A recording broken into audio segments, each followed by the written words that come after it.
కేసీఆర్ గారు ఏదైనా ప్రశ్న అడిగితే దానికి సమాధానం చెప్పరు, కేటీఆర్ గారు ప్రశ్న అడిగితే దానికి సమాధానం చెప్పరు, హరీష్ అన్న ప్రశ్న అడిగితే దానికి సమాధానం చెప్పరు, జయదేశ్ రెడ్డి గారు ప్రశ్నిస్తే దానికి సమాధానం చెప్పరు, నేనేదైనా ప్రశ్నిస్తే దానికి సమాధానం చెప్పరు, మీరేదైనా ప్రశ్నిస్తే దానికి సమాధానం చెప్పరు.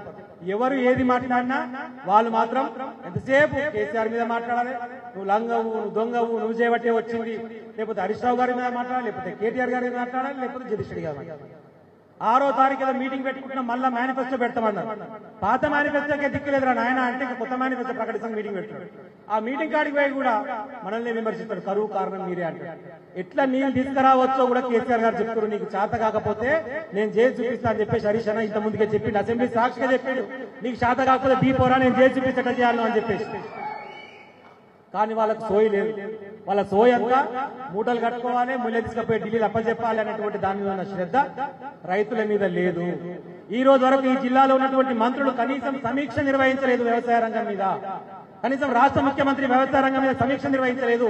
వీళ్ళు చెప్పేది నిజమేనా కాదా అనేటువంటి ఒక సోయితో పనిచేద్దామనే ఆలోచన కూడా లేదు.